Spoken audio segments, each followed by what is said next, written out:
Sometimes a minister just needs a little help for her sermon, so I've brought out the tools today. It's technical, very high tech. I hope that you can all understand it. Get ready. Are you excited? Yes. I feel the anticipation in the room. Voila! Woo! It's a garden. Oh, gee, wow, that was sort of disappointing. Yay! It does something. Hold on. There. Now you're impressed. So I decided that I needed a little help today in planting seeds of consciousness. The mission of our church here is for our soul's evolution. And another way that you might put that is to plant seeds and grow seeds of consciousness. That's what we're looking at today. We're literally, physically looking at seeds growing here. And if you look around and you look into yourself, you're looking at seeds of consciousness that have been planted and that are growing. And then we're planting more seeds. Every single day we're planting them. And I realized that the garden on St. Patrick's Day was the perfect way to go. Green, green, everywhere green. And I see a lot of it out there. Before we get started, I would like everyone who's in green today to stand up and be admired by those around you. We've got a lot of green. We have jewelry here. We have male jewelry. Look at this. We got excellent. Okay, I love it. So thank you. How many of you are Irish? Whoa! Oh my gosh, so many. So many. So I thought we'd also, green, St. Patrick's Day. That's about the extent of the St. Patrick's connection. And we've got our garden. I figured Jesus taught about farming and gardening and seeds. And if it was good enough for Jesus, it must be good enough for us. And we're going to have this physical representation. We don't have a farm to use right now, but we do have this. And the way that Jesus taught, he taught many different ways in his career. When I was in seminary, they taught us that there were 4 ways that Jesus taught us.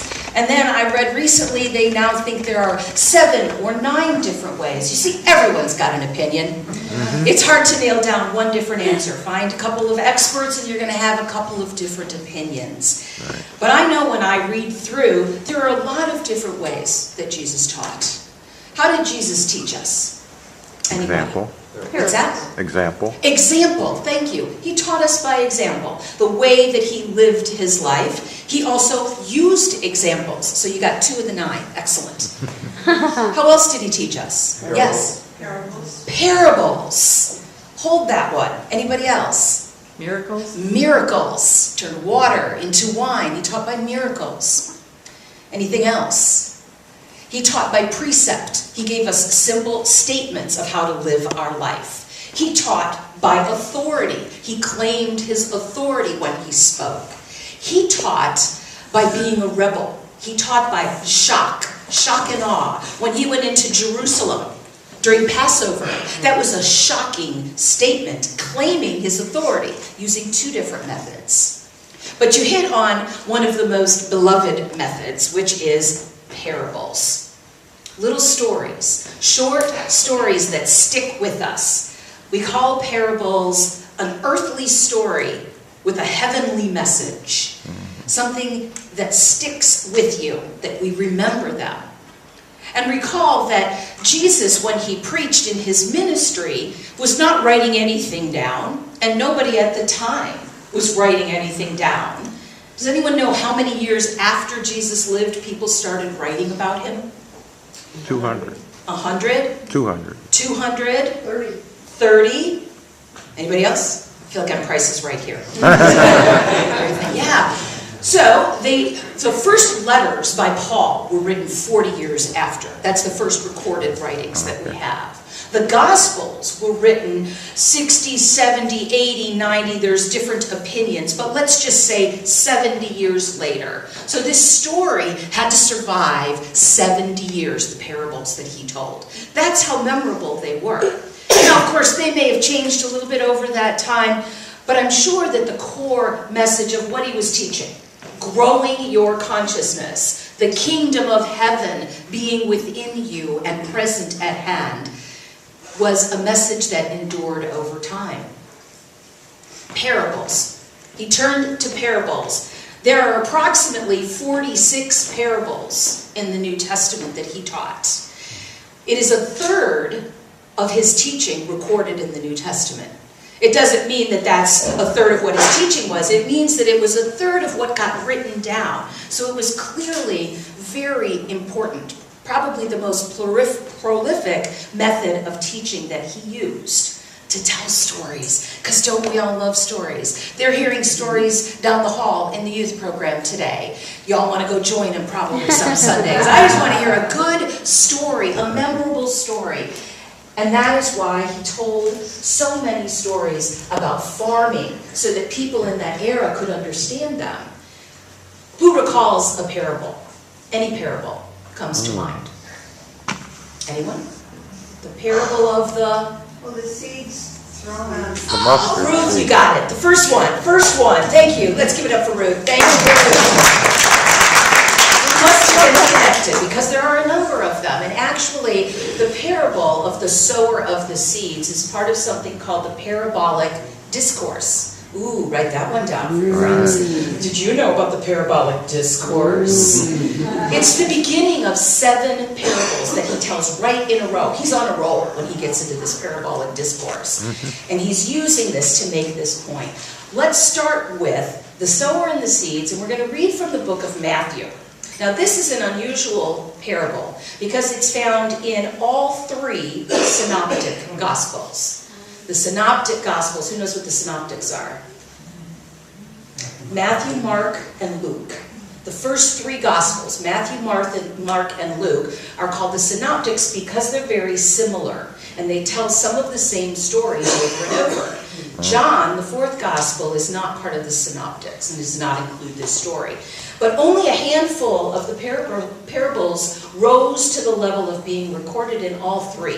So we're going to read this one from Matthew. Each version is slightly different. This one comes after a long day of teaching for Jesus. And in one of the other Gospels, he has been attacked by the Pharisees. And so he has had a rough, long day, and yet he doesn't stop. That same day, Jesus went out of the house and sat beside the sea.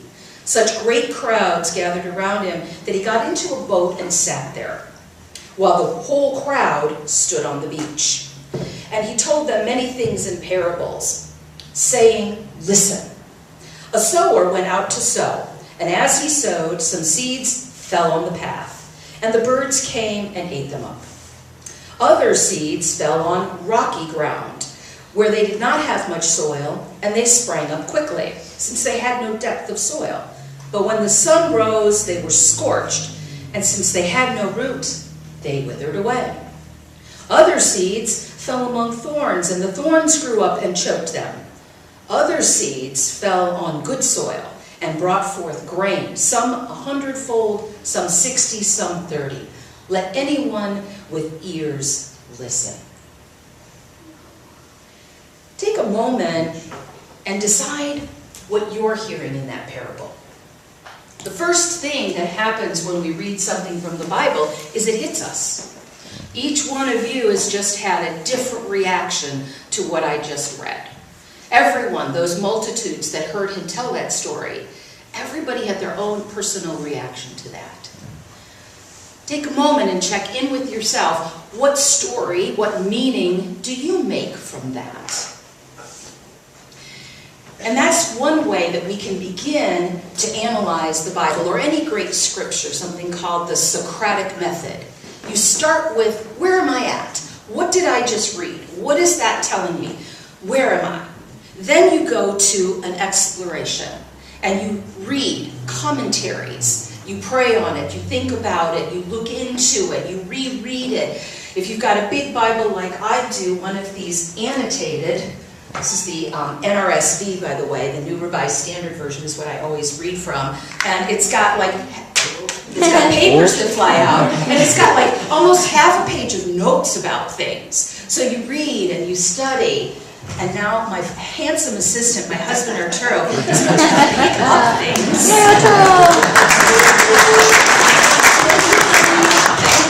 Oh, and how fun my picture of Jesus meditating fell. All right. I love that thing. picture, and you look into it some more and you see what other people have to say. And then you come to stage 3, where you synthesize this all together and come up with your own belief then, what you believe about it now. We are always growing in our understanding of anything that we read spiritually like this. You read it now, it's not the same as when you read it a year ago.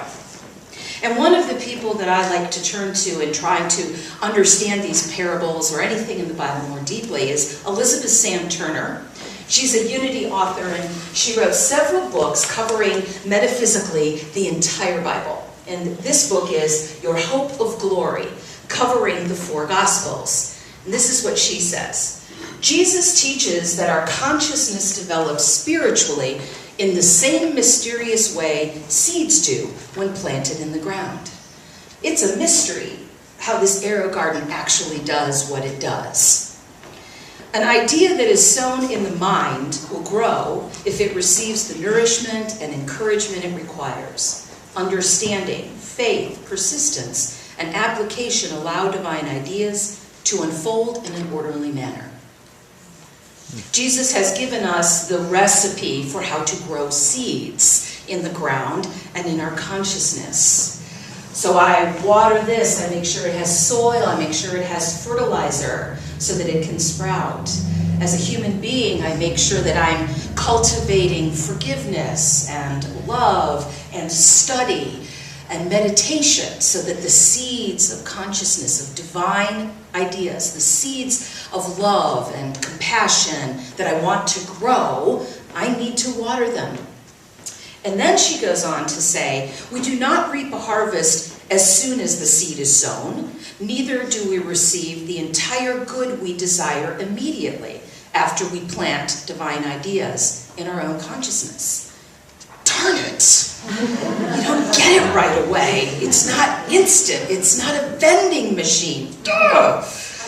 Our spiritual development, like physical development, is progressive. And if we will be patient and faithful, we shall surely come to the time of rich fulfillment. Everything takes its time. And I noticed that with my garden here. The little pods come with directions about how long they'll take. So some take 1 to 2 days, and some take 7 to 14 days. And you can see that some of them are really big and bushy, and then some of them are just barely. And then this one has a teeny tiny leaf you can barely see. You can come up after service and take a look at the arrow garden. It's really a wonderful thing. And so yeah, there were days that I was looking at it when I first got it to see what was going to come out and what I was going to see. And then if I can figure out how to do this and move this up, here we go. Whee! And then I discovered that if you look within it, you see, this is really cool, hydroponics, so you can see what's happening in the soil.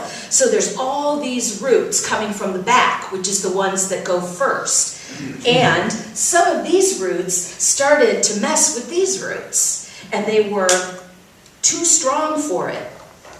But look at all the root structure compared to what we see here. It's so much denser, there is so much going on beneath the surface. But as human beings, we're waiting for that green sprout.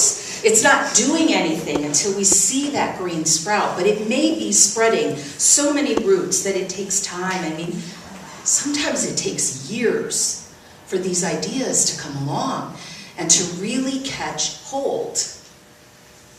That's what happened with me when I was introduced to the book The Power of Now by Eckhart Tolle.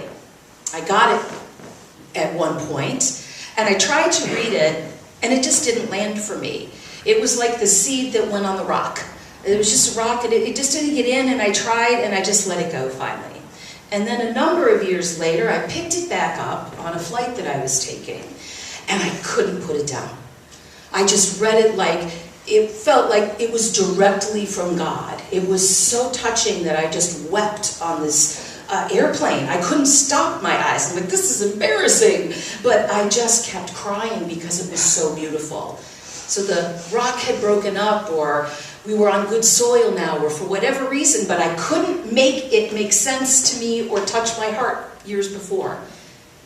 It takes the time that it takes. And this garden teaches you that. And Charles Fillmore said this about this parable in his book, Prosperity. Jesus uses a striking phrase. Part of the good seed was choked out by thorns, and the thorns represent the deceitfulness of riches. His interpretation, one way to look at the thorns, either negative thoughts or the deceitfulness of riches. Money is indeed a cheat. It promises ease and it brings cares. It promises pleasures and pays with pain. It promises influence and returns envy and jealousy. It promises happiness and gives sorrow. It promises permanence and then flies away. However, I like this part because it's easy to get down on money. Money is bad. We shouldn't focus on that. Look at all the awful things. But it has its place, these riches that we desire. The widespread desire for material possessions indicates that there is somewhere some good in it. The fact that it is being desired still comes from the heart. There is something not to miss here.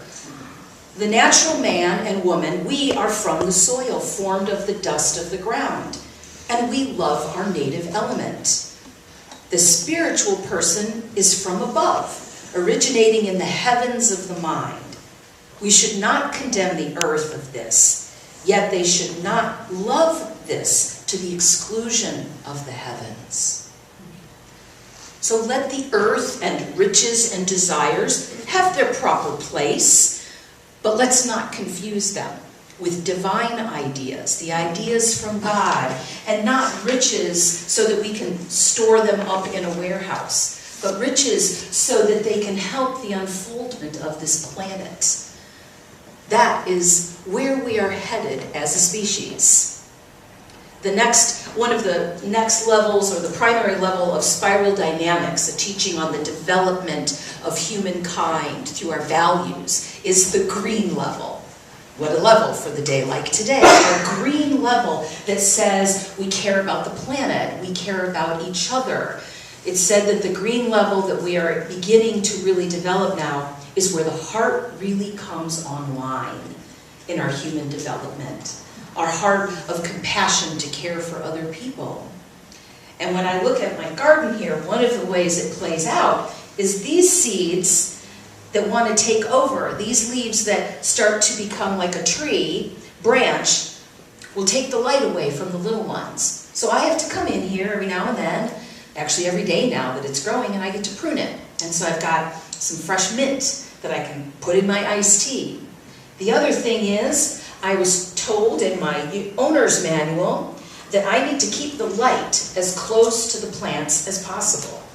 I'll move it back down, here it is. Keep the light close to the plants and they'll grow faster. What a great lesson. Keep the light close to the seed that you are trying to develop. So if you are working on something, bring it into your meditation practice. Pray about it. Share with people in this community about it. Bring the light into it. The water, the soil, all the nutrients. And I did everything I was supposed to with my little planter over here. And yet, I ended up with this one. Nothing happened. Everything was going great, but this little guy didn't sprout. I did everything I did for all the others. I pruned, because sometimes that's just how it goes in life. You plant it, and sometimes it doesn't sprout. And I believe that that's what Jesus is saying in that parable, that all the reactions to those seeds are valid, that sometimes the seed doesn't take. And actually, thank God, there are some seeds I have planted in here that I hope don't take place. So they don't land. And then there are others that come just for a bit, and they serve you at a time, and then you can let them go. Those are the ones that fell on the rocky.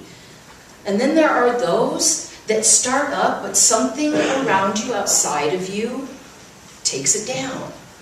That again can be a good thing or a bad thing. There is no one way to look at this parable or at any spiritual teaching. What is serving you now? What is alive in you? And then, of course, there's the good soil. And don't we all want the good soil? Like you read that parable and you're like, I want to be that one. No rocky soil here. I want good soil in my life so that all the good things grow and all the bad things go away. And that's natural. And yes, we are continuing to fertilize that soil, and yet we can honor all the ways that the seeds haven't grown over their years too. Because they will grow when it's their time. If it's not time, it can't grow. So our job is to continue planting the seeds, nurturing the seeds, doing our part, but Spirit, God, moves in a mysterious way that we don't always understand. I don't know how all those crazy roots got there, but I know that I did my part. And something, this life force of God, made it sprout. And that's how it works for you. Plant your seeds. Take care of them. Make sure that you know what you're putting in your garden and watch it grow. Namaste.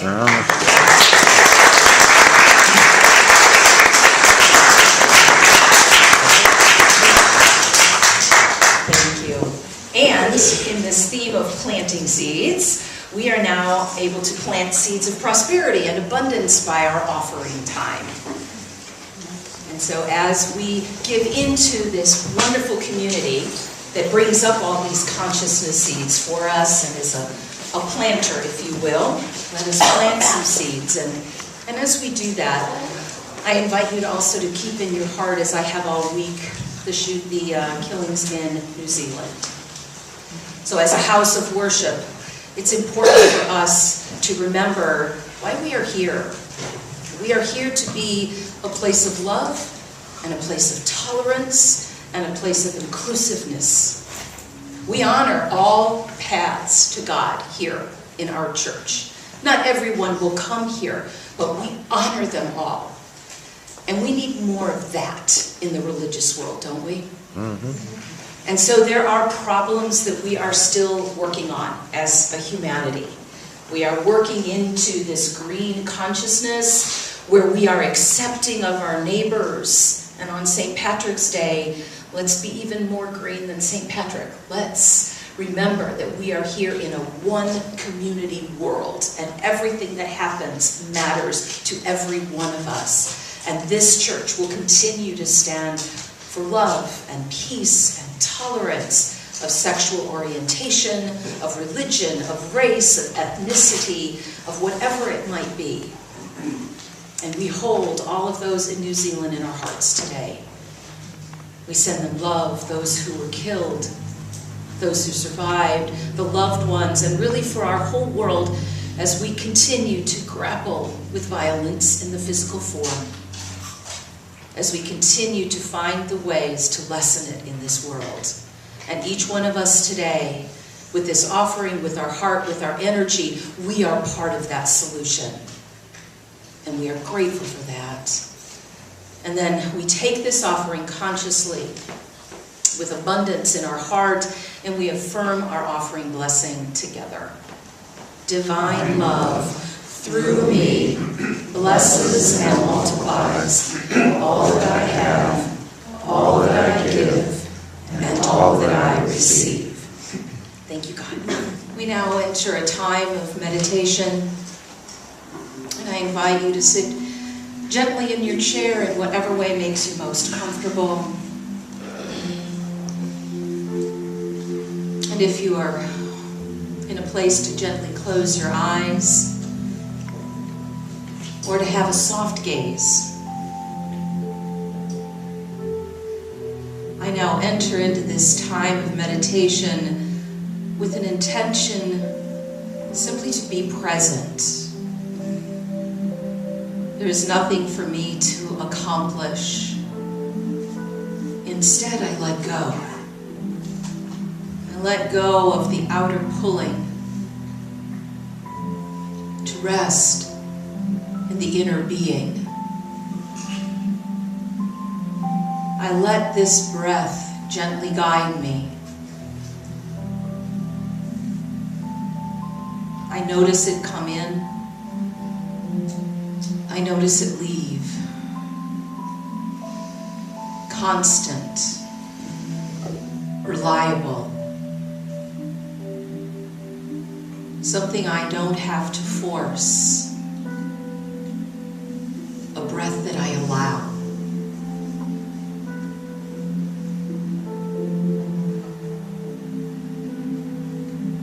I watch the breath come in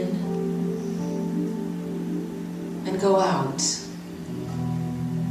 That's simple. And as I release the thoughts and the sensations in my body, the activities of the day and of the world, I go into this place on high, the secret place within, always accessible, but not always in awareness. Now I am aware, relaxed and alert, the most natural place in the world for me to be, in the peace of God.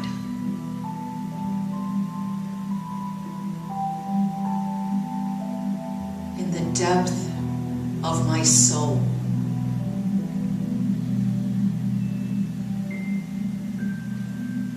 Breathing in and breathing out. Fully present, aware, noticing. I relax and simply let myself be in this moment.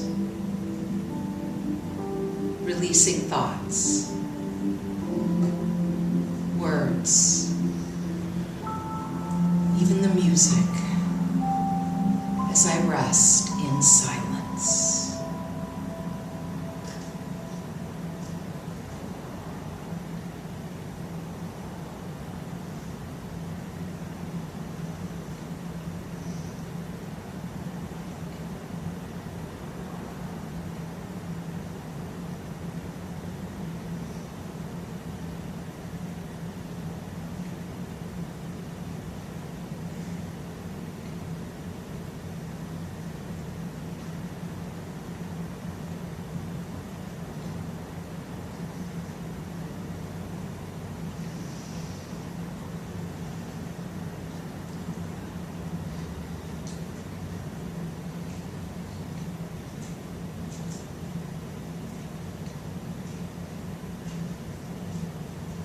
My spirit has been refreshed and rejuvenated. I'm once again conscious of this connection to life and to spirit, always here. And when it becomes invisible, I bring it back and I remember the truth. This is the peace that underlies my life, every word, every action. There is peace underneath. And knowing this, I am able to bring it out more into the world, into my words and my actions, into schools, into homes, into workplaces, on the highways and the byways. Peace now pours forth from each of us. And so it is. Amen.